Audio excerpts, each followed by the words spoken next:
আমার প্রথমবারের জন্য বন্দে ভারতের যাত্রা। আর চলো, বন্দে ভারত দিয়ে দিয়েছে এবং আমি কোনোদিন বন্দে ভারতে যাত্রা করিনি, আর নতুন বন্দে ভারত পেয়েছি, তার থেকে আনন্দের আর কী হতে পারে। চলো দেখা যাক কোথায় কোচ পড়েছে, কী হয়েছে, আগে দেখি।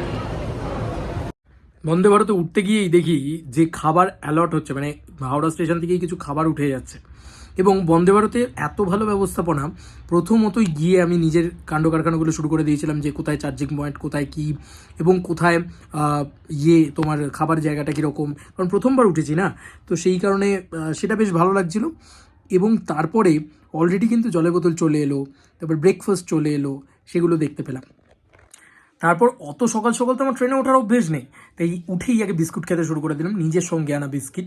তারপরে যেটা করলাম সেটা হচ্ছে ট্রেন ছাড়ার অপেক্ষা, এবং ট্রেন ঠিক ডট টাইমে ছাড়লো 5:55, মানে 5:55, ডোরস আর ক্লোজিং বলে একদম অ্যাকিউরেট টাইমে কিন্তু ট্রেন ছেড়ে দিল। এবং সত্যি অ্যাকিউরেট টাইমে ট্রেন ছাড়লে খুব ভালো লাগে অ্যাকচুয়ালিতে।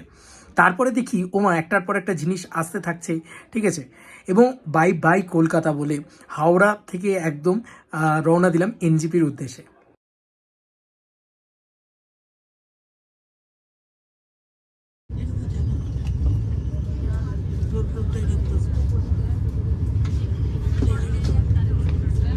All the passengers are requested that if you need assistance regarding maintenance.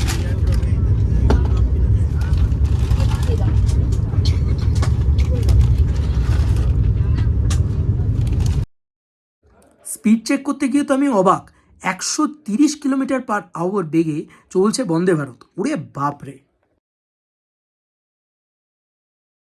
তারপর বুঝতে পারলাম উইন্ডো সাইড সিট বুক করে আমি যে কী ভালো কাজটা এটা করেছি, কী গ্রিনারি, কী ভালো ভিউ, কী ভালো ধান ক্ষেত থেকে শুরু করে সব কিছু দেখতে দেখতে আমরা চলে আমি অত বড় একটা জানলা, এবং দারুণ একটা ভিউ আমরা কোথাও গিয়ে এনজয় করছিলাম, আমি অন্তত এনজয় করছিলাম।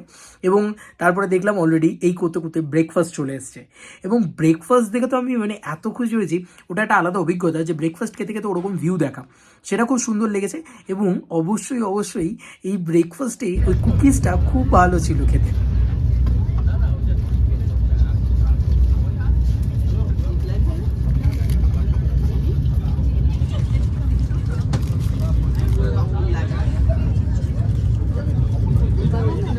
দেখতে দেখতেই অলরেডি চলে এলো ব্রেড অমলেট অ্যান্ড ভেজিস দিয়ে ননভেজ যে ব্রেকফাস্ট থাকে সেইটা, এবং তার সঙ্গে সঙ্গে চলে এলো বোলপুর শান্তিনিকেতন। কি ফার্স্ট ট্রেন রে বাবা! এবং তার সঙ্গে সঙ্গে সত্যি আমি অলরেডি দেখে ফেললাম এই ট্রেনের ওয়াশরুম সিরিয়াসলি খুব সুন্দর, মানে ভীষণ প্রিমিয়াম। এবং আমি ইচ্ছে করেই বোলপুর শান্তিনিকেতনের পরবর্তীতে কালে গেছিলাম, কিন্তু দারুণ একটা ফ্রেশ বাথরুম কিন্তু আমি দেখতে পেয়েছি, প্রচণ্ড পরিষ্কার পরিচ্ছন্ন, এবং কন্টিনিউয়াসলি সাফাই কর্মীরা পরিষ্কার করে দিয়ে যাচ্ছিলেন। ট্রেন আবার নিজের গতিতে ছুটতে থাকলো। তারপরেই আমি দেখি ট্রেনটা গিয়ে গোটাটা দেখা যাচ্ছে যে ট্রেনটা ছুটছে, ওই দৃশ্যটা দেখে আমার খুব ভালো লেগেছে। তারপরে এই করতেই দেখি মালদা টাউন আসতে যায়, এবং ফারাক্কা ব্যারেজ আমি কোনোদিন আসলে সবসময়ই রাত্রিবেলার ট্রেনে শিলিগুড়ি গেছি বলে আমি ফারাক্কা ব্যারেজ কখনোই দেখিনি।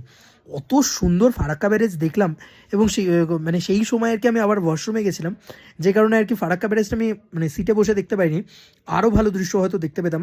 বাট ফারাক্কা ব্যারেজটা কী ভালো দেখতে লাগছিলো, দারুণ একটা উপভোগ করলাম দৃশ্যটাকে। তারপরে এই করতেই চলে এলো মালদা টাউন।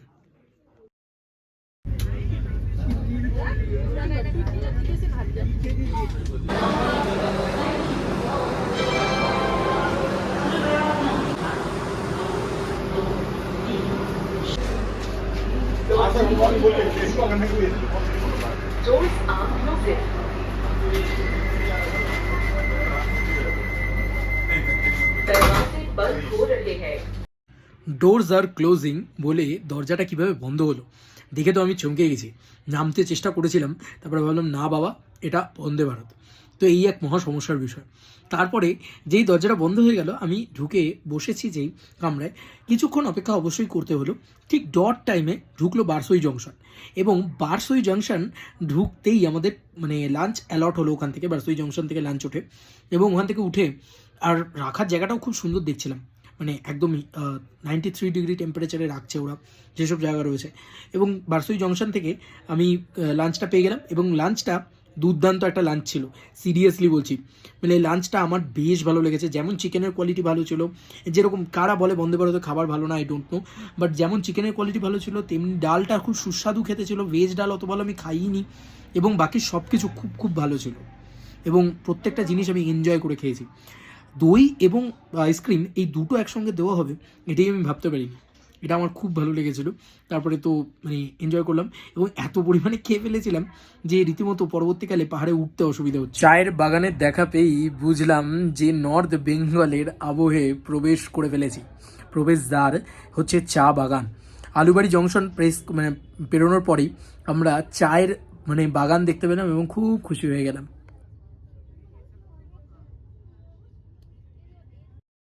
তার কিছুক্ষণের মধ্যেই ডট টাইমে ঢুকে গেল এনজেপি।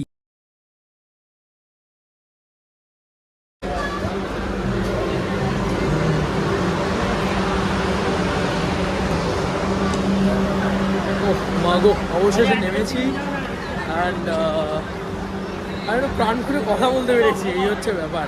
একটু নেমে শান্তি পেয়েছি আর কি। ব্যাপারটা হচ্ছে এরকম ট্রেনে তো আমি ন্যাচারালি যাতায়াত করি না, তো সেখানে কথা বলাটাও একটু চাপ হয়ে যাবে। আচ্ছা ওয়েট, টাইমটা দেখাই।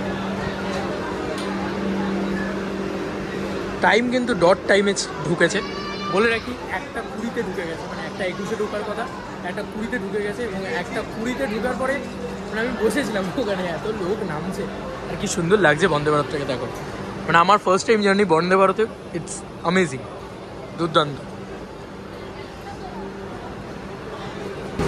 এই শিলিগুড়ি স্টেশনটা মানে শিলিগুড়ি বলছি, এই এনজেপি স্টেশনটা আমার ঘরবাড়ি হয়ে গেছে, কারণ আমি ঘুরতে গেলে নর্থ বেঙ্গলেই আসি।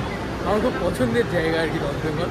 যাই হোক, মানে যেমন খাওয়ার ভালো তেমনি স্টাফ ভালো, তেমনি পরিষ্কার পরিচ্ছন্ন, সেরকম মানে দারুণ সার্ভিস, এবং ট্রেনটা একদম ডট টাইমে ঢোকে।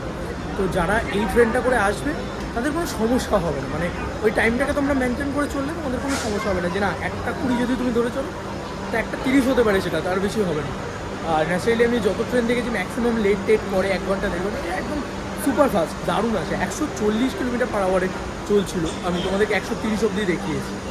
তো যাই হোক, আর এই কোচটা দারুণ, এবং যেভাবে ব্যবস্থাপনা রয়েছে দারুণ। মানে আমি তো খুব এক্সাইটেড হয়েছিলাম বন্দে ভারতে চড়বো বলে, আর অ্যাকচুয়ালিতে ভালো, মানে আমার খুব ভালো অভিজ্ঞতা হলো। সিট কমফর্ট খুব ভালো, খাওয়া দাওয়া খুব ভালো, ভীষণ ভালো। তো এই ভিডিওটা এখানেই এন্ড করছি। পরবর্তী ব্লগটা পরবর্তী জায়গায় যেখানে যা যাবো সেটা দেখাবো তোমাদেরকে। চলো বাবা। আর এখানে মোটামুটি একটা জ্যাকেট পরেছি, একটু একটা গরম লাগছে না কিন্তু, মানে 4-5 ডিগ্রির মধ্যে কলকাতা থেকে কমে যায় এখানে এসে, সেটা আমি ফিল করতে পারছি।